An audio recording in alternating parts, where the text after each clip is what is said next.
Hello friends, இந்த வீடியோவில் நம்ம எதை பற்றி பார்க்க போகிறோம்னு பார்த்தீங்கன்னா, மும்பையில் உள்ள சுமார் 80 வயசு கொண்ட ஒரு நபர்கிட்ட 8 கோடி ரூபாய் ஸ்கேம் பண்ணியிருக்காங்க.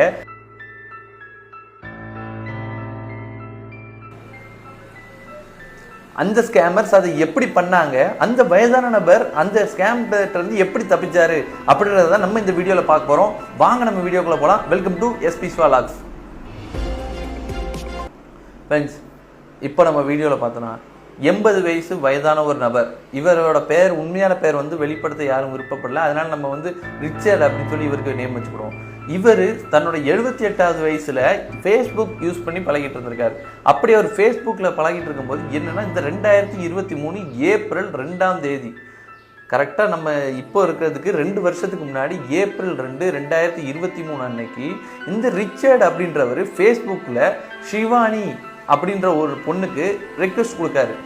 அப்படி அவர் கொடுத்த அந்த ரெக்வெஸ்ட்டை அந்த பொண்ணு ஒரு 2 நாளாக பாயிருக்கு, எதுவும் அக்செப்ட் பண்ணல, ரியாக்ட் பண்ணல. இவரும் சரி ஓகே இன்ட்ரெஸ்ட் இல்லை போலன்னு சொல்லி அது பாட்டுக்கு விட்டுட்டு மூவ் ஆன் பண்ணி தான் இருக்காரு.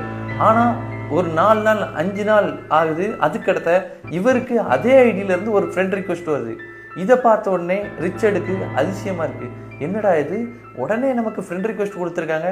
சரி ஓகே, நம்மளை தெரிஞ்சவங்களா இருக்கும், இல்லைன்னா யாராவது ஒரு ரேண்டமான ஆளாக இருக்கும், சும்மா இன்ட்ரெஸ்டிங்கான ஒரு கேரக்டராக இருப்பாங்கன்னு சொல்லி ரிச்சர்ட் அந்த ஃப்ரெண்ட் ரிக்வெஸ்ட் அக்செப்ட் பண்ணி அவங்ககிட்ட சேட் பண்ண ஆரம்பிச்சிருக்காரு. ஹலோ, நான் இந்த மாதிரி ரிச்சர்ட் பேசுகிறேன், நீங்கள் யார் அப்படின்னு சொல்லி கேட்டிருக்காரு. நானும் இந்த மும்பையில் தான் இருக்கேன், நீங்கள் எங்கே இருக்கீங்க அப்படின்னா, நானும் மும்பையில் தான் இருக்கேன், நம்ம வேணால் மீட் பண்ணலாமா அப்படின்னு. இல்லை மீட் பண்ணுறதெல்லாம் அந்த மாதிரி கிடையாது பொண்ணு. அந்த பொண்ணும் தன்னை ஒரு ரொம்ப நல்ல ஒரு பொண்ணாகவே வச்சு ரிச்சர்ட்டை பேசிக்கிட்டு இருக்கு. ரிச்சர்டுக்கு இந்த பொண்ணு பேசுறது நாளாக ரொம்ப பிடிச்சிருக்கு. எப்படின்னா, டெய்லியும் காலையில் எழுந்திரிச்சு சாப்பிட்டீங்களா, தூங்குனீங்களா, உங்களோட லைஃப்பை பற்றி சொல்லுங்கள், உங்கள் பையனை பற்றி சொல்லுங்கள் அப்படின்னு சொல்லி கேட்காங்க. இதை கேட்க ரிச்சர்டுக்கும் ஓகே, நல்ல ஒரு கனெக்டிவிட்டி இருக்குது. டெய்லியும் உங்கள்கிட்ட பேசுறது ரிச்சர்டுக்கு ரொம்ப பிடிச்சமான ஒரு விஷயமாயிருது. இப்படி நாட்கள் போயிட்டு இருக்கும்போது தான் ஷிவானி அவங்களோட லைஃப்பை பற்றி சொல்ல ஆரம்பிக்காங்க. நான் ஒரு சிங்கிள் பேரண்டிங் தான், எனக்கு ஒரு பையன் இருக்கான், எனக்கு டைவர்ஸ் ஆகிடுச்சு, நான் என் ஹஸ்பண்டோட இல்லை தனியாக தான் இருக்கேன் அப்படின்னு சொல்லி அவங்களோட ரிச்சர்டோட ஒரு அனுதாபத்தை பெறாங்க அந்த ஷிவானி. இப்படி டெய்லியும் பேசிக்கிட்டே இருக்காங்க. ஒரு வாரக்கணக்கில் ஆகுது. இப்படி பேசிக்கிட்டே இருக்கும்போது அந்த ரிச்சர்டுக்கு இந்த ஷிவானி பேசுறது ரொம்ப பிடிச்சிருக்கு. ஓகே, இவங்க ரொம்ப நல்ல பொண்ணாக இருக்காங்க, இவங்கள்ட்ட பேசுறது நல்லா இருக்கு அப்படின்னு சொல்லி ரிச்சர்ட் நினச்சி டெய்லியும் பேசிக்கிட்டு இருக்காரு. ஆனால் சடனாக பார்த்தீங்கன்னா ஒரு நாள் ரிச்சர்ட் அனுப்புகிற எந்த மெசேஜுக்குமே ஷிவானிட்டு இருந்து ரிப்ளையே இல்லை. இப்படி இருக்கும்போது ரிச்சர்டுக்கு என்ன, நம்ம மெசேஜ் அனுப்பியிருக்கோம், ரிப்ளை வரல, ஷிவானிக்கு என்ன ஆச்சு அப்படின்னு சொல்லி ஒரு பதட்டம் வருது. அதுக்கடுத்து தான் ரிச்சர்ட் கேட்காரு. அதுக்கடுத்து ரிச்சர்ட் விடல, கண்டினியூஸாக கேட்காரு. இந்த மாதிரி நார்மலாக சேட் பண்ணிட்டு ஃபேஸ்புக்கில் சேட் பண்ணிட்டு இருந்தவங்களுக்கு வாட்ஸ்அப் நம்பரையுமே ஷிவானி கொடுத்துருக்காங்க. சப்போஸ் நான் ஃபேஸ்புக்கில் அவைலபிள் இல்லைன்னா வாட்ஸ்அப்பில் மெசேஜ் பண்ணுங்க அப்படின்னு சொல்லி. உடனே என்ன பண்ணுறாருன்னா, இவர் வாட்ஸ்அப்பில் போய் மெசேஜ் பண்ணுறாரு ஷிவானிக்கு. ஷிவானி, என்ன ஆச்சு, உங்களுக்கு ஒன்றும் பிரச்சனை இல்லையே அப்படின்னு சொல்லி கேட்டிருக்காரு. ஷிவானி அப்பவும் எதுவும் ரிப்ளை பண்ணல. இவருக்கு அவங்க கிட்ட பேசாமல் இருக்க முடியல. அவர் மெசேஜ் பண்ணி அடுத்த நாள் காலையில் சுமார் 24 மணி நேரத்துக்கு அப்புறம் ஷிவானி கிட்ட இருந்து ஒரு மெசேஜ், ஹாய் சாரி நான் உங்களை கவனிக்கல அப்படின்னு சொல்லி ஒரு மெசேஜ் வருது. இதை பார்த்த உடனே என்னடா இது, திடீர்னு சாரிலாம் கேட்காங்க, ஒன்றும் தப்பு இல்லைங்க, என்ன ஆச்சு, எதுவும் பிரச்சனையா அப்படின்னு சொல்லி இந்த ஓல்டு மேனே அவர்கிட்ட கேட்காங்க ஷிவானிகிட்ட. அப்படி அவங்ககிட்ட கேட்கும்போது அவங்க சொல்கிறாங்க, இல்லை இந்த விஷயத்த நான் வெளியே யார்கிட்டையும் சொல்லலை, உங்ககிட்ட மட்டும் தான் சொல்கிறேன், ஏன்னா எனக்கு உங்ககிட்ட தான் சேஃபாக இருக்குது, நீங்கள் தான், நான் உங்ககிட்ட தான் ரொம்ப சேஃபாக ஃபீல் பண்ணுறேன், இந்த விஷயத்த நான் வெளியே யார்கிட்டையும் சொல்ல, உங்களை நம்பி உங்ககிட்ட மட்டும் சொல்கிறேன், ப்ளீஸ் யார்கிட்டையும் சொல்லிடாதீங்க அப்படின்றாங்க. இதை கேட்கும்போது ரிச்சர்டுக்கு நம்மளை இவ்வளோத்துக்குள்ளே அவங்க ஒரு மதிக்காங்க, இவ்வளோத்துக்குள்ளே ஒரு மரியாதையான பேசணும் நம்மளை பார்க்காங்க அப்படின்னு சொல்லி ரிச்சர்ட் என்ன விஷயம்னு சொல்லி ஃபோன் பண்ணியே கேட்காரு. அப்படி அவர் கேட்கும்போது அவங்க சொல்கிறாங்க, எனக்கு இந்த மாதிரி ஒரு பையன் இருக்கான்னு சொன்னல, அவனுக்கு ஸ்கூல் ஃபீஸ் கட்டணும், நானும் பல பேர்கிட்ட காசு கேட்டு பார்த்தேன், யாருமே தரல, எனக்கு இப்போ என்ன பண்ணுறதுன்னு தெரியல, நானும் லோன் அப்ளை பண்ணியிருக்கேன், எந்த லோனுமே எனக்கு வரல அப்படின்னு சொல்லி ரிச்சர்ட்டை சொல்கிறாங்க. இதை கேட்டோன்னு ரிச்சர்டுக்கு ரொம்ப கஷ்டமாக போகுது. நீங்கள் இவ்வளோ பேர்கிட்ட கேட்டீங்க, ஏன்ட்ட கேட்கலையே, நீங்கள் ஏன்ட்ட கேட்டிருந்தா நான் உங்களுக்கு காசு கொடுத்துருப்பேனே அப்படின்னு சொல்லி ரிச்சர்ட் ஷிவானிக்கு சொல்கிறாரு. இதை கேட்ட உடனே ஷிவானிக்கு, அது எப்படி நான் உங்கள்கிட்ட காசு வாங்க முடியும், உங்கள்கிட்ட காசு வாங்கினாலும் என்கிட்ட இப்போதைக்கு திருப்பி தர முடியாது அப்படின்னு சொல்லி ஷிவானி சொல்கிறாங்க. பார்க்க ரிச்சர்ட் ஒரு ஏமாத்திர பொண்ணாக இருந்தால் காசு கொடுக்கணுன்னே ஆமாம் ஓகேன்னு தேங்க்யூன்னு சொல்லிட்டு வாங்கிட்டு போயிடணும். ஆனால் இந்த பொண்ணு காசு வாங்கும் போதே நம்ம எப்படி திரும்ப கொடுக்கணும்னு யோசிக்கி, இந்த பொண்ணுக்கு நம்ம கொடுக்குறது தப்பு இல்லை, இந்த பொண்ணு ஏமாத்தலை அப்படின்னு சொல்லி நம்பி ரிச்சர்ட் அந்த பொண்ணுகிட்ட பழகி சரியா 20 நாளில் முறையாக அந்த பொண்ணுக்கு அமௌண்ட் அனுப்புகிறாங்க. 1,15,000 ரூபா. ஃபஸ்ட்டு டிரான்சாக்ஷன் ரிச்சர்ட் அந்த பொண்ணுக்கு பண்ணது இதுதான். இப்படி வாங்கினதுக்கப்புறம் ரிச்சர்கிட்ட அந்த பொண்ணு ரொம்ப நல்லா பேசுது. நாளாக நீங்கள் எப்படி இருக்கீங்க, எனக்கு உங்களே மாதிரி ஒரு மனுஷனை பார்த்ததில்ல, அந்த மாதிரி எப்பவுமே ரொம்ப பாராட்டி பேசுது. இதை கேட்கும்போது ரிச்சர்டுக்கு சரி நமக்கு இந்த மாதிரி ஒரு ஃப்ரெண்டு கிடச்சிருக்காங்களே அப்படின்னு சொல்லி அவருக்கு ரொம்ப சந்தோஷமாக இருக்குது. அவரும் டெய்லியாக பேசிக்கிட்டே இருக்காரு. இப்படி நாட்கள் போக போக எனக்கு இந்த மாதிரி ட்ரெஸ் வாங்கணும்னு ஆசையாக இருக்குது, ஆனால் என்னால் அந்த ட்ரெஸ் வாங்க முடியாது, அது ரொம்ப காஸ்ட்லி அப்படின்னு சொல்லி ரிச்சர்ட்டை மெசேஜ் பண்ணுறாங்க. உடனே ரிச்சர்ட் காஸ்ட்லியா, எவ்வளோ அந்த ட்ரெஸ் அப்படின்னு கேட்கும்போது அது 45,000. இந்த நெக்லஸ் பார்த்தா எனக்கு பிடிச்சிருக்கு, இந்த நெக்லஸும் போட்டிருந்தா நல்லா இருக்கும், ஆனால் அந்த நெக்லஸ் மட்டுமே விலை 2 லட்ச ரூபா வருது, இது என்னால் எப்படி வாங்க முடியும் அப்படின்னு சொல்லி கேட்கும்போது ரிச்சர்ட் உடனே அவர்கிட்ட இருந்து அக்கௌண்ட்லேருந்து உடனே அந்த பொண்ணுக்கு அனுப்பிச்சி விட்றாரு. உடனே அந்த பொண்ணு ஓ தேங்க்ஸ் ரிச்சர்ட், நீங்கள் எதுக்கு எனக்கு இவ்வளோ காசு அனுப்புறீங்க, நான் உங்களுக்கு என்ன பண்ணேன், நீங்கள் யார், நீங்கள் எப்படி என் லைஃப்பில் வந்தீங்க, நீங்கள் கிடைச்சதே எனக்கு மிகப்பெரிய சந்தோஷம், நீங்கள் தான் எங்கள் வாழ்க்கையில் கிடைச்ச மிகப்பெரிய ஒரு கடவுள். அந்த ரேஞ்சுக்கு ரிச்சர்டை பேசினோன்னே ரிச்சர்டுக்கும் இந்த பொண்ணுக்கு நம்ம என்னன்னாலும் செய்யலாம். அதாவது அந்த பொண்ணு எல்லாமே பிளான் பண்ணி தான் வச்சுருக்கு. ஃபஸ்ட்டு ரிச்சர்ட்டை உங்கள்கிட்ட காசு வாங்க எனக்கு விருப்பம் இல்லை, நான் எப்படி உங்கள்கிட்ட காசு கேட்டு வாங்கலாம் அப்படின்னு சொல்லி கேட்கும்போது ரிச்சர்ட் எப்போனாலும் காசுக்கு நீ எனக்கு ஃபோன் பண்ணு, என்கிட்ட கேளு அப்படின்னு சொல்லிடுறாரு. சரின்னு சொல்லி எமர்ஜென்சிக்கு ஃபஸ்ட் டைம் ஒரு காசு போட்டு விட்றாரு. அந்த காசை பின்தொடர்ந்து அந்த பொண்ணு ஷாப்பிங் போகிறேன்னு சொல்லி காசு வாங்குது. அதுக்கப்புறம் எனக்கு நெக்லஸ் பிடிச்சிருந்துச்சு அதை என்னால் வாங்க முடியலன்னு காசு வாங்குது, மேக்கப் போடணும்னு காசு வாங்குது, ட்ரெஸ் வாங்கணும்னு காசு வாங்குது, தன்னோட பையனுக்கு ஸ்கூல் ஃபீஸ் கட்டணும், வேன் ஃபீஸ் கட்டணும், சாப்பாடுக்கு ஃபீஸ் கட்டணும், இப்படின்னு சொல்லி தொடர்ந்து காசு வாங்கிட்டே இருக்காங்க. இப்படி நாட்கள் போக போக போக ரிச்சர்ட் வந்து அந்த பொண்ணுக்கு ரொம்ப உதவி பண்ணுறாரு. இருந்தாலும் அந்த பொண்ணை நேரில் பார்க்கவே ரிச்சர்டுக்கு ஒரே வருத்தமாக இருக்குது. சரி ஓகே அப்படின்னு சொல்லி கேட்டு பார்க்கலாம் அப்படின்னு சொல்லி ரிச்சர்ட் ஓப்பனாக கேட்காரு. நம்ம டெய்லியும் பேசுகிறோம், நல்லா தான் இருக்கோம், நம்ம ஏன் நேரில் மீட் பண்ணக்கூடாது அப்படின்னு சொல்லி கேட்காரு. அந்த பொண்ணு சரி ஓகே நம்ம ஒரு நாள் மீட் பண்ணலாம், கண்டிப்பாக மீட் பண்ணலாம் அப்படின்னு சொல்லி ஒரு டேட் சொல்கிறாங்க. நம்ம இப்போ ஏப்ரலில் பேச ஆரம்பிச்சிருக்காங்க. அப்படி வந்தோம்னா ஜூன், அந்த மாதிரி ஜூன் 2 ஜூன் 3 அந்த மாதிரி மீட் பண்ணலாம் அப்படின்னு சொல்கிறாரு. ரிச்சர்ட் அந்த மீட்டிங்காக ரொம்ப நாள் வெயிட் பண்ணிக்கிட்டே இருக்குது. அப்படியே அந்த ஜூன் 2 வரும்போது ரிச்சர்ட் ஃபோன் பண்ணுறாரு, அட்டன் பண்ணல, எதுக்குமே ரிப்ளை இல்லை. என்னன்னு பார்த்தா சடனாக அங்கிருந்து ஒரு ரிப்ளை வருது, சாரி என்னால் அந்த மீட்டிங்க்கு வர முடியாது, ஏன் அப்படின்னு சொல்லி ரிச்சர்ட் கேட்கும்போது ரிச்சர்ட் மனசு கஷ்டப்படுற மாதிரி அவங்க ஒரு பதில் சொல்கிறாங்க. அப்படி அவங்க ரிச்சர்ட்டை என்ன சொல்கிறாங்கன்னா, இந்த பாருங்க ரிச்சர்ட் நாம் 2 பேரும் நல்லா தான் இருப்போம், ஆனால் இது எப்படி எனக்கு சொல்லுன்னு தெரிலன்னு ஃபஸ்ட்டு சொன்னாங்கல்ல, அதே டைலாக்கை இப்போவும் மாற்றி சொல்கிறாங்க. நான் இப்போ என்ன பண்ணுறதுன்னு நினைத்தல, என்னோடய பையனுக்கு ஒரு மிகப்பெரிய நோய் இருக்குது, இந்த நோயை குணப்படுத்தவே முடியாது, இந்த நோயை குணப்படுத்தணும்னா மிகப்பெரிய லெவலில் பணம் செலவாகும் அப்படின்னு சொல்லி அந்த பொண்ணு ரிச்சர்ட்டை சொல்லுது. இதை கேட்டதுக்கப்புறம் ரிச்சர்ட் எவ்வளோ செலவாகும் அப்படின்னு சொல்லி கேட்காரு. இந்த நோயை சரிப்படுத்துறதுக்கே சும்மா 1 கோடி ரூபா கிட்ட செலவாகும், ஆனால் என்கிட்ட அப்படி பணம் இல்லை, நான் இப்போ என்ன பண்ணுறதுன்னு தெரில, எனக்கு ஸ்கூல் ஃபீஸ் கட்டுறதுக்கே அமௌண்ட் இல்லாமல் இருந்தால் அப்போவே நீங்கள் தான் தந்தீங்க, இப்போ நான் யார்கிட்ட கேட்கன்னு தெரில, என்னை மன்னிச்சிருங்க ரிச்சர்ட்னு, எனக்கு வேறு ஆளே தெரில, நீங்கள் மட்டும் தான் எனக்கு இருக்கீங்க, நீங்கள் இல்லைன்னா நான் என்ன பண்ணுறதுன்னு தெரில அப்படின்னு சொல்லி கேட்டோன்னே ரிச்சர்ட் அந்த பணத்தையுமே அந்த பொண்ணுக்கு ட்ரான்ஸ்ஃபர் பண்ணுறாரு. அதுவும் அந்த பொண்ணு அவர் நேரில் போய் பார்க்கல, எதுவுமே பண்ணலை, அந்த பொண்ணு ஃபோட்டோ மட்டும் தான் பார்த்துருக்காரு, அதுவும் ஃபேஸ்புக்லேயும் இதுலேயும் மொபைலில் வாட்ஸ்அப்லேயும் தான் பேசியிருக்காரு. இந்த பொண்ணுக்காக ரிச்சர்ட் 1 கோடி ரூபா கொடுத்துருக்காரு.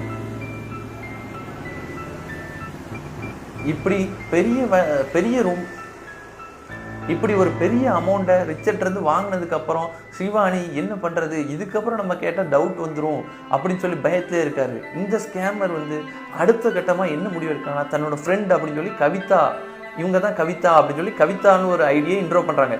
அது யாருன்னு பார்த்தா சிவானியோட ஃப்ரெண்டு. உடனே சிவானிட்டையும் கேட்காங்க, கவிதான்னு ஒரு அதாவது கவிதா அந்த பொண்ணு இன்ட்ரோ இவங்க டேரெக்டாக பண்ணலை, கவிதான்ற ஒரு நம்பர்லேருந்து ஒரு மெசேஜ் வருது, ஒரு நார்மல் வாட்ஸ்அப்லேருந்து ஒரு மெசேஜ் வருது இவருக்கு. அந்த மெசேஜில் இவர் யாருன்னு கேட்குறாரு, அதில் கவிதா, நான் இந்த மாதிரி சிவானி ஃப்ரெண்டு அப்படின்னு சொல்லி பேசுகிறாங்க.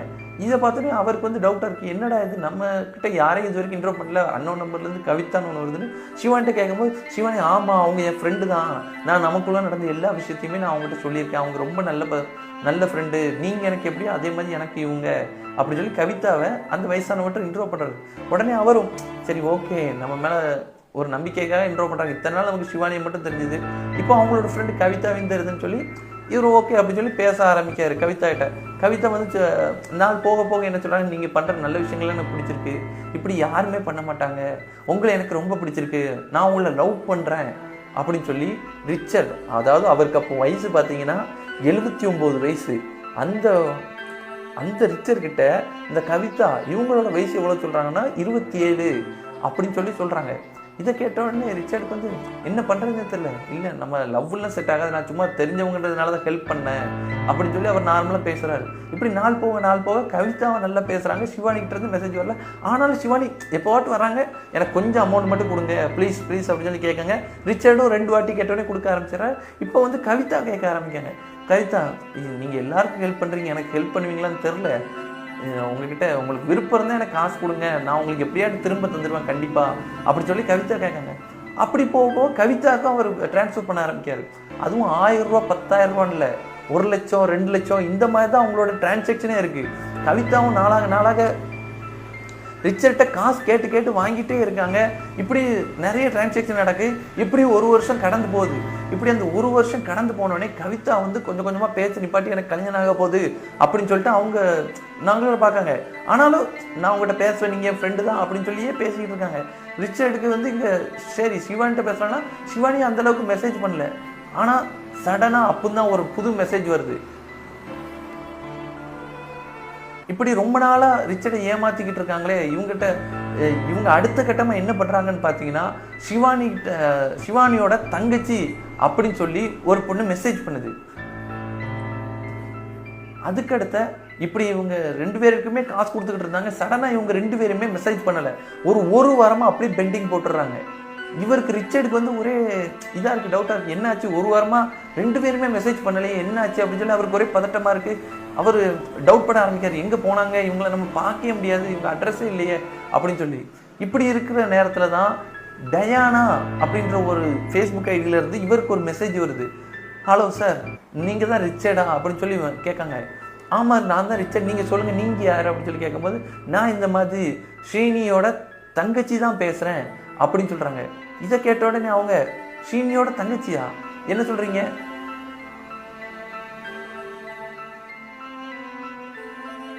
ஸ்ரீனியோட தங்கச்சியா என்ன சொல்கிறீங்க, சொல்லுங்கள் நீங்கள் ஏன் பேசுகிறீங்க அப்படின்னு சொல்லி அவர் கேட்காரு. அதுக்கு அவங்க சொல்கிறாங்க, இந்த மாதிரி ஸ்ரீனி வந்து இறந்து போயிட்டாங்க அப்படின்னு சொல்கிறாங்க. இதை கேட்டோன்னு ரிச்சர்டுக்கு மிகப்பெரிய அதிர்ச்சி அடையுது. நம்ம என்ன பண்ணுறது, நம்மக்கிட்ட ஒரு பொண்ணு இவ்வளோ நல்லா பாசமாக பேசிச்சு, அவங்க இறந்துட்டாங்க அப்படின்னு சொல்லி ரிச்சர்டு ரொம்பவும் மனசு உடைஞ்சு போகிறாரு. அந்த நேரம் அவருக்கு வாழ்க்கையே வெறுமையாகுது. ஏன்னா ரிச்சர்டும் அந்த சிவானி அப்படின்ற கேரக்டரை லவ் பண்ண ஆரம்பிச்சிருக்காரு. அவங்க உண்மையாக பொய்யான்னு தெரியல, ஆனால் அவங்க பேசுகிற ஆசை வார்த்தைகளை ரிச்சர்டும் அந்த பொண்ணுக்கிட்ட மயங்கியிருக்காரு. சுமார் 79 வயசு கொண்ட அவரை பேசியே மயக்கியிருக்காங்க அந்த சிவானி அப்படின்ற கேரக்டர். இப்படி இருக்கும்போது டயானா மெசேஜ் பண்ணுறாங்க. மறுபடியும் என்ன கேட்குறாங்கன்னா, இந்த மாதிரி எனக்கு வந்து அவங்க சாகிறதுக்கு முன்னாடி ஒரு நோட்ஸ் அனுப்பியிருந்தாங்க, வாட்ஸ்அப்பில் எனக்கு மெசேஜ் பண்ணியிருந்தாங்க. அது என்ன மெசேஜ்னா, என்னோட ஹாஸ்பிட்டல் பில், அதாவது அவங்க பையனுக்கும் இவங்களுக்கும் சேர்ந்த மாதிரி இருக்கும் ஹாஸ்பிட்டல் பில் ஒன்று, அதை ரிச்சர்ட் கட்டிடுவார் அப்படின்னு சொல்லி அவங்க சாகிறதுக்கு முன்னாடி, இவங்க ஸ்ரீவானி சாகிறதுக்கு முன்னாடி டயானாக்கு ஒரு மெசேஜ் அனுப்பிட்டதா அவங்க ரிச்சர்ட்ட காட்டுறாங்க. இதை பார்த்த உடனே ரிச்சர்டுக்கு சாகும்போது இவங்க நம்மளை நினச்சிருக்காங்களே அப்படின்னு சொல்லி ஒரு நம்பிக்கை வந்து, சரி ஓகே இந்த ஹாஸ்பிட்டல் பில் எவ்வளோ வருது அப்படின்னு கேட்டு, அது எவ்வளோன்னு பார்த்தீங்கன்னா சுமார் 2 கோடி ரூபா வருது அந்த பில்லு. அந்த பில்லையுமே ரிச்சர்டு கடன் வாங்கி லோன் அப்ளை பண்ணி அந்த அமௌண்ட்டை பே பண்ணுறாரு. இப்போ ரிச்சர்ட்கிட்ட எந்த பணமுமே இல்லை. இது வரைக்குமே ரிச்சர்ட் எவ்வளோ கொடுத்துருக்காரு அப்படின்னு பார்த்தீங்கன்னா சுமார் 7.5 கோடி ரூபா அந்த பொண்ணுங்களுக்கு கொடுத்துருக்காங்க. அதாவது டயானா, அதாவது ஸ்ரீவானி, கவிதா, அப்புறம் இந்த டயானா, இந்த 3 பேருக்கும் அவங்க கொடுத்த அமௌண்ட் 7.5 கோடி ரூபா அப்படின்றது தெரிய வருது. இப்படி நாட்கள் போக போக போக என்ன ஆகுதுன்னு பார்த்தீங்கன்னா, டயானா அந்த அமௌண்ட் வாங்கினதோட நிறுத்தலை. டயானா அதுக்கப்புறமே இவங்க இந்த ரிச்சர்டை த்ரெட்டன் பண்ண ஆரம்பிக்காங்க. எப்படின்னா, நீங்கள் மட்டும் எனக்கு காசு தரல அப்படின்னு வச்சுக்கிட்டீங்கன்னா, நீங்கள் மட்டும் எனக்கு இப்போ காசு தரல அப்படின்னா, நீங்கள் எனக்கு காசு தராதனால இந்த மாதிரி என்னோட அக்கா சாவுக்கு காரணம் இந்த ரிச்சர்டு தான், இவர் தான் எங்கள் அக்காவை கொலை பண்ணிட்டாரு அப்படின்னு சொல்லி நான் வந்து போலீஸ்கிட்ட கம்ப்ளைண்ட் பண்ணிடுவேன் அப்படின்னு சொல்லி ரிச்சர்டை அந்த டயானா அப்படின்ற பொண்ணு பிளாக்மெயில் பண்ணுறாங்க. இதனால ரிச்சர்டுக்கு வந்து இப்போ என்ன பண்ணுறதுன்னு தெரியல. என்னடா இது, நம்ம ஒரு நல்ல உதவிக்காக தானே பண்ணோம், இவங்க ஏன் நம்மளை பிளாக்மெயில் பண்ணுறாங்க அப்படின்னு சொல்லி தோணுது. இந்த நேரம் ரிச்சர்டு வந்து நான் கொடுத்த காசெல்லாம் திரும்ப கொடுங்க அப்படின்னு சொல்லி கேட்காங்க. அப்படி கேட்கும்போது அதுக்கடுத்து ரிச்சர்ட் வந்து சொல்கிறார், அதாவது நீங்கள் போலீஸ் கம்ப்ளைண்ட் கொடுக்குறதா இருந்தால் கொடுங்க, ஆனால் நான் அவங்ககிட்ட கொடுத்த காசுலாம் எனக்கு ரிட்டர்ன் பண்ணிவிட்டு நீங்கள் போய் கம்ப்ளைண்ட் கொடுங்க, எனக்கு எதுவும் கம்ப்ளைண்ட் பண்ணுறதுல அப்ஜெக்ஷன் இல்லை அப்படின்னு சொல்லி ரிச்சர்ட் சொல்கிறாரு. இதை கேட்டதுக்கப்புறம் டயானா கிட்ட இருந்து ஒரே ஒரு மெசேஜ் தான் வருது, நீங்கள் என்கிட்ட இப்படி கொடுத்த காசெல்லாம் கேட்குறதா இருந்தால் நானும் சூசைட் பண்ணிக்கிடுவேன் உங்களோட பேரை எழுதி வச்சுக்கிட்டு அப்படின்னு சொல்லி ரிச்சர்டை டயானாவும் பிளாக்மெயில் பண்ண ஆரம்பிக்காங்க. இப்போ ரிச்சர்டுக்கு என்ன பண்ணுறதுனே தெரில. ரிச்சர்ட் அப்படி இருக்கார், சரி என்ன பண்ணுறாங்க அப்படின்னு சொல்லி அடுத்த மெசேஜ் வருதான்னு பார்த்தா அடுத்த எந்த ஒரு மெசேஜுமே டயானா கிட்ட இருந்து ரிச்சர்டுக்கு வரவே இல்லை. ரிச்சர்டுக்கு ஒரு வகையில் அது ஒரு நிம்மதியாகவும் இருக்குது, கொஞ்சம் பயமாகவும் இருக்குது. இந்த பொண்ணு கடைசியாக அனுப்பின மெசேஜ் என்னன்னா, நானும் சூசைட் பண்ணிக்கிடுவேன், நீங்கள் எனக்கு காசு தரலாம்னா அப்படின்னு. இவர் காசு கொடுக்கல. ஒருவேளை இந்த பொண்ணு சூசைட் பண்ணியிருந்தா நம்ம என்ன பண்ணுறது, நம்ம லைஃப் என்ன ஆகுறது, நம்ம இத்தனை நாள் சேர்த்து வச்சுருந்த மரியாதை என்ன ஆகுறது அப்படின்னு சொல்லி ரிச்சர்டும் பயத்திலேயே இருக்காரு. இது வரைக்கும் நடந்த விஷயத்த வெளியே யாருக்கிட்டையுமே ரிச்சர்ட் சொல்ல. இப்படி சில நாட்கள் போகும்போது என்ன நடக்குன்னு பார்த்தீங்கன்னா, ஜாஸ்மின் அப்படின்ற ஒரு புது ஐடியிலிருந்து ரிச்சர்டுக்கு மெசேஜ் வருது. என்ன வருது அப்படின்னா, இந்த மாதிரி டயானா சூசைட் பண்ணி இறந்துக்கிட்டாங்க, அவங்க இறந்ததுக்கு காரணம் நீங்கள் தான் அப்படின்றது எனக்கு தெரியும், நான் டயானாவோட ஃப்ரெண்டு தான் பேசுகிறேன், அவங்க இறப்பதுக்கு காரணம் நீங்கள் தான், நீங்கள் போலீஸ் ஸ்டேஷன் வர தயாராக இருங்க அப்படின்னு சொல்லி அந்த மெசேஜ் வந்து ஸ்டாப் ஆகுது. ரிச்சர்டும் ரிப்ளை மெசேஜ் நிறைய பண்ணுறாரு. இல்லை தயவு செஞ்சு நீங்கள் புரிஞ்சுக்கங்க, எனக்கு இதுக்கு சம்மந்தம் கிடையாது, அங்கே என்ன நடந்துச்சு நீங்கள் உண்மையை தெரிஞ்சுக்கிட்டாமல் இப்படி பண்ணாதீங்க அப்படின்னு சொல்லி அவருக்கு நடந்த விஷயத்தெல்லாம் அவர் மெசேஜை டைப் பண்ணி அனுப்பிச்சு பார்க்காரு. ஆனால் அங்கேருந்து எந்த ரிப்ளையும் வரல. அதுக்கடுத்து சில மணி நேரங்கள் கழிச்சு தான் ரிச்சர்டுக்கு இன்னொரு மெசேஜ் வருது ஜாஸ்மின் கிட்ட இருந்து. அதை பார்த்த உடனே அவசரம் ரிச்சர்ட் என்னென்னு எடுத்து பார்க்காரு. இந்த மாதிரி டயானாவை நீங்கள் பண்ண அந்த ப்ரெஷர்னால தான் டயானா இறந்துட்டாங்க, இந்த டயானாவோட இறப்பை நான் வெளியே சொல்லாமல் இருக்கணும்னா எனக்கு நீங்கள் பணம் கொடுங்க அப்படின்னு சொல்லி டயானா இறப்பை மறைக்கிறதுக்காக ஜாஸ்மின் ரிச்சர்டை பிளாக்மெயில் பண்ணுறாரு. ரிச்சர்ட் மைண்ட் ஃபுல்லாகவே நம்ம ஜெயில் பேர் கூட எப்படியாவது இந்த ஜாஸ்மின் அவங்க கேட்குற அமௌண்ட்டை கொடுத்து நம்ம முடிச்சிடணும் அப்படின்னு சொல்லி பல கட்ட முயற்சி நடக்கும். அதாவது இந்த வருஷம் தான் ஜனவரி 10, 2025 அந்த நேரத்தில் தான் இந்த சம்பவங்கள்லாம் நடந்துக்கிட்டு இருக்கு. இப்படி அவருக்கு வந்து ரொம்ப ப்ரெஷர் நடக்கும்போது அவர்கிட்ட இருக்க காசெல்லாம் கொடுத்துட்டாரு. ஆல்ரெடி டயானா கொடுத்த அமௌண்ட்டே அவர் அங்கங்கே லோன் வாங்கி அவரோட ப்ராப்பர்ட்டிஸை வச்சு தான் அவர் கொடுத்துருக்காரு. இப்படி இருக்கும்போது ரிச்சர்ட் வேற வழி இல்லாமல் தன்னோட பையனோட ஒய்ஃப், அதாவது தன்னோட மருமகள்கிட்ட அவர் 2 லட்ச ரூபா வாங்கி அந்த ஜாஸ்மின் கொடுக்காரு. இதை வாங்கினதுக்கப்புறமா ஜாஸ்மின் அமைதியாக இருப்பாங்கன்னா, இல்லை எனக்கு பத்தாது, எனக்கு இன்னும் ஒரு 10 லட்ச ரூபா மட்டும் கொடுங்க, நான் இதுக்கப்புறம் உங்கள் தகவலை வெளியே எங்கேயுமே சொல்ல மாட்டேன் அப்படின்னு சொல்லி ப்ராமிஸ் வேற பண்ணுறாங்க. அதுக்கப்புறமா அவர் பணம் ஒவ்வொரு இடத்துல கேட்டு பார்க்காரு. இது வரைக்குமே அவர் 8.5 கோடி ரூபா கொடுத்துட்டாரு, இன்னும் பத்தலை. அப்படி கேட்காங்களேன்னு சொல்லி வேற வழி இல்லாமல் கடைசியில் அவரோட பையன்கிட்டே அவர் காசு கேட்காரு. எனக்கு ரொம்ப அவசரமாக ஒரு 5 லட்ச ரூபா பணம் வேணும், தயவு செஞ்சு கொடு அப்படின்னு சொல்லி அவர் பையன்ட்டு கேட்காரு. இதை கேட்டதுக்கப்புறம் பையனும் சரி நம்ம அப்பா கேட்காங்கன்னு சொல்லி 5 லட்ச ரூபா கொடுக்காங்க. ஏன்னா பையனுக்கு தெரியும் நம்ம அப்பா கிட்ட வந்து நல்ல பணம் இருக்குது, எல்லாம் செட்டில். ஆனால் நம்ம அப்பா நம்மகிட்ட காசு கேட்காங்க, சரி ஒரு இதில் கேட்காங்க அப்படின்னு சொல்லி அவங்க பையனும் ஃபர்ஸ்ட் காசு கொடுத்துட்றாங்க. அந்த காசையும் அவர் டயானாவோட அக்கௌண்ட்டுக்கு போட்டு அனுப்பிச்சிடுறாரு. இனிமேல் பிரச்சனை இல்லை அப்படின்னு நினச்சிட்டு இருக்கும்போது டயானா கிட்ட இருந்து மறுபடியும் ப்ரெஷர் வருது. இந்த ப்ரெஷர் தாங்க முடியாமல் இந்த ரிச்சர்டுக்கு மன ரீதியாக பாதிப்பு அடைகிறாரு. அவர் மயக்கம் போட்டு அவரோட வீட்டில் விழுறாரு. 80 வயசு ஆகுது ரிச்சர்டுக்கு. இவ்வளோ ப்ரெஷர் அவர் தாங்க முடியாமல் மயங்கி வீட்டில் இருந்தவரை ஹாஸ்பிட்டல் கொண்டு போய் வச்சுருக்காங்க. ஹாஸ்பிட்டலில் செக் பண்ணிட்டு உங்கள் அப்பாவுக்கு ப்ரெஷர்லாம் ரொம்ப அதிகமாக இருக்குது, என்னன்னு தெரில அப்படின்னும் போது ரிச்சர்டோட பையனுக்கு தான் ஞாபகம் வருது, நம்மளோட அப்பா நம்மக்கிட்ட பணம் வாங்கியிருக்காங்க அப்படின்ற விஷயத்த வீட்டில் சொல்லும் போது அவரோட மனைவி என்கிட்டையும் அவருங்க 2 லட்ச ரூபா வாங்கினாங்க அப்படின்ற உண்மையை வெளியே சொல்கிறாங்க. அதுக்கப்புறம் தான் பல தகவல்கள் ரிச்சர்டோட பையனுக்கு நடந்த விஷயங்கள் எல்லாமே தெரியுது. அவர் டிரான்சாக்ஷன் ஹிஸ்ட்ரி எடுத்து பார்க்கும்போது சுமார் 734 தடவை, அதாவது ஜூன் 2, 2023 இருந்து ஜனவரி 12 எப்போ வரைக்கும் ஜூலை 20, 2025 இந்த 2 வருஷம் பீரியட்ல சுமார் 734 டிரான்சாக்ஷன் இவருக்கும் அந்த ஸ்கேமர்ஸுக்கும் நடுவில் நடந்திருக்கதை அவர் பையன் கண்டுபிடிக்காரு. இப்படி கண்டுபிடிச்சதுக்கு அப்புறம் அவர் இந்த போலீஸ்ட போய் நம்ம கம்ப்ளைண்ட் பண்ணுவோம் அப்படி சொல்லி கம்ப்ளைண்ட் பண்றாரு. அப்படி அவங்க போலீஸ்ட கம்ப்ளைண்ட் பண்ண அன்னைக்கு தான் ஜூலை 22, 2025 இந்த மாதிரி 2 வருஷம் எங்க அப்பா இந்த மாதிரி ஸ்கேம் பண்ணியிருக்காங்க, நீங்க எப்படியாவது கண்டுபிடிச்சு தரணும்னு சொல்லி கேஸ் கொடுக்கும்போது போலீஸ் ஸ்டார்டிங்ல இந்த கேஸ் எடுக்கல. பலகட்ட ப்ரெஷருக்கு அப்புறம் தான் போலீஸ் இந்த கேஸை சைபர் கிரைம்ல கம்ப்ளைண்ட் பண்றாங்க, ஒரு எஃப்ஐஆரை பதியுது. அந்த நாள் எதுன்னு பார்த்தீங்கன்னா ஆகஸ்ட் 12, இப்படி அவங்க ஜூலை 22, 2025 கொடுத்த கம்ப்ளைண்ட் ஆகஸ்ட் 6, 2025 கம்ப்ளைண்டாக ரிஜிஸ்டர் ஆகுது. இது இடைப்பட்ட காலத்தில் அவங்க அப்பாவுக்கு அவங்களுக்கு நடந்த கான்வர்சேஷன், அவங்களுக்கு நடந்த இந்த ஷேரிங் ஃபோட்டோஸ்லாம் ஷேர் பண்ணியிருப்பாங்க, அது வீடியோஸ் ஷேர் பண்ணது, அவங்களோட சேட்டிங், வாய்ஸ் மெசேஜ் எல்லாத்தையுமே எடுத்துகிட்டு வந்து ரிச்சர்டோட பையன் போலீஸ்கிட்ட கொடுக்காங்க. அப்படி அவங்க போலீஸ்கிட்ட கொடுத்ததுக்கு அப்புறம் தான் போலீஸ் சொல்கிறாங்க, உங்கள் அப்பாவை ஏமாத்துறது ஒரே ஒரு ஸ்கேமர் தான், அவர் தான் வேற ஃபேக் ஐடி வேற நம்பரை பயன்படுத்தி உங்கள் அப்பா கிட்ட இருந்து நிறைய பணத்தை கொள்ளையடிச்சிருக்காங்க. இதே மாதிரி ஒரு ஸ்கேம் ஹரியானாலையும் உத்தரப்பிரதேசலையும் நடந்திருக்கு. அப்படி நடந்த ஸ்கேம்ல அவங்க கொள்ளையடிச்ச தொகை 50 லட்சம். அதுவும் எப்போன்னு பார்த்தீங்கன்னா 2 நாளில் 50 லட்ச ரூபா ஒரு பெரியவர்கிட்ட ஏமாற்றி வாங்கியிருக்காங்க. அந்த கும்பலாக தான் இருக்குன்னு எங்களுக்கு ஒரு சந்தேகம். கண்டிப்பாக உங்கள் அப்பாவை ஏமாத்துறவங்களை நாங்கள் பிடிப்போம் அப்படின்னு சொல்லி போலீஸ் வாக்குறுதி கொடுத்துருக்காங்க. ரிச்சர்ட் ஹாஸ்பிட்டலில் இருந்து வீட்டுக்கு 1 வாரம் கழித்து திரும்ப போகிறாரு. அப்போ அவங்க வீட்டில் எல்லாருமே அமைதியாக இருக்காங்க.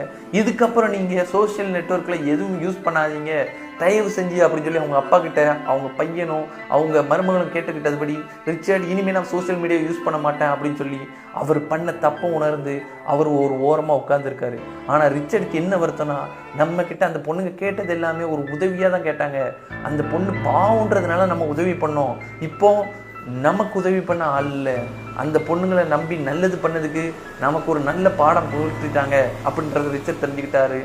இதுதான் இந்த ஸ்கேம், மும்பை ஸ்கேம் 8 crores அப்படின்றதோட ஸ்டோரி. இந்த ஸ்டோரியை கேட்குற நீங்களும் சோஷியல் அவேர்னஸ் ரொம்ப முக்கியம். சோஷியல் மீடியாவில் உங்களுக்கு வர்ற மெசேஜஸ் அது ரியல் ஐடியா ஃபேக் ஐடியான்னு கன்ஃபார்ம் பண்ணிக்கோங்க. மேக்ஸிமம் உங்களுக்கு தெரிஞ்சவங்க மெசேஜ் பண்ணால் மட்டும் பேசுங்க. இந்த மாதிரி நான் ஒரு பொண்ணு பேசுகிறேன் அப்படின்னோடனே அவங்க பேச ஆரம்பிக்கிறது, அப்படி அவங்க பேச எந்த மெத்தட்லலாம் காசு வாங்குவாங்க அப்படின்றத இந்த ஸ்டோரியை நீங்கள் ஃபுல்லாக பார்க்கும்போதே உங்களுக்கு ஒரு ஐடியா கிடைச்சிருக்கும். ஏன்னா ரிச்சர்டை வந்து ஏமாத்துற மெத்தடை தான் எல்லாருமே லைனை யூஸ் பண்ணாங்க. அது 80 வயசு ஆள் இல்லை, இப்போ ஒரு 10 வயசு பையன்லேருந்து எத்தனை வயசு ஆளாக இருந்தாலும் சரி, இவங்களோட அந்த மாயவிலை தான். நீங்கள் தான் ரொம்ப பெரிய ஆள், நீங்கள் நினச்சா எனக்கு காப்பாற்றலாம், நீங்கள் தான் எல்லாம், நீங்கள் எனக்கு கடவுள் மாதிரி அப்படின்னு சொல்லி பேசுனாங்கன்னா யாருமே நம்பாதீங்க. ஒரு தடவைக்கு 100 தடவை கன்ஃபார்ம் பண்ணிக்கங்க. உங்களோட நல்ல மனசை பயன்படுத்தி இந்த ஸ்கேமர்ஸ் கொள்ளையடிக்காங்க. நீங்கள் நல்லது பண்ணுங்க. ஆனால் என்னைக்கா இருந்தாலுமே ஒரு ஆளை நேரில் பார்த்து அவங்க கேட்குற விஷயம் உண்மைதானா அப்படின்றத தெரிஞ்சுக்கிட்டு அவங்களுக்கு நீங்கள் கேஷ் கொடுக்குறதோ வேற ஏதோ உதவி பண்ணுறதோ பண்ணுங்க. அப்படி பண்ணால் மட்டும்தான் இந்த ஸ்கேமர்ஸை தடுக்க முடியும். இப்போ இந்த வீடியோ பார்த்துட்டு இருக்க நீங்கள் தயவு செஞ்சு உங்கள் வீட்டில் உள்ள பெரியவங்களோ இல்லை உங்கள் குழந்தைகளோ யார் சோஷியல் மீடியாவில் யூஸ் பண்ணாலும் சரி, ஃப்ரெண்ட்ஸ் நிறைய வேணும் அப்படின்னு சொல்லி இன்ஸ்டாகிராம்லேயோ ஃபேஸ்புக்லேயோ மெசேஜ் போட்டு பேசிகிட்டு இருந்தாலும் சரி, அவங்களுக்கு இந்த வீடியோ ஷேர் பண்ணுங்கள். இந்த வீடியோ பார்க்குறது மூலமா அவங்களோட பணத்தை சேவ் பண்ணிக்கிடுவாங்க அப்படின்னு சொல்லி நான் நம்புகிறேன். உங்களுக்கு ரொம்ப பிடிச்சவங்களுக்கு நீங்கள் இந்த வீடியோ ஷேர் பண்ணுங்கள். கண்டிப்பாக அவங்க இந்த வீடியோவை பார்த்து நிறைய கற்றுக்கிடுவாங்க. சப்போஸ் இந்த வீடியோ உங்களுக்கு இன்னொருத்தர் ஷேர் பண்ணுறதுனால நீங்கள் இந்த வீடியோ பார்த்துட்டு இருக்கீங்கன்னா உங்களுக்கு இந்த வீடியோ ஷேர் பண்ணவங்கள எக்காரணத்தை கூட நீங்கள் மிஸ் பண்ணிடாதீங்க. ஏன்னா நீங்கள் இப்படி ஒரு ஸ்கேமில் ஏமாந்துடக்கூடாது அப்படின்னு உங்கள் மேலே உள்ள ஒரு அக்கறையில் தான் இந்த மாதிரி ஒரு விஷயத்த ஷேர் பண்ணியிருக்காங்க இந்த வீடியோவை. ஸோ உங்களுக்கு ஷேர் பண்ணவங்க மேலே நீங்கள் கேராக இருங்க. தேங்க்ஸ். நெக்ஸ்ட் வீடியோவில் பார்ப்போம். பாய்.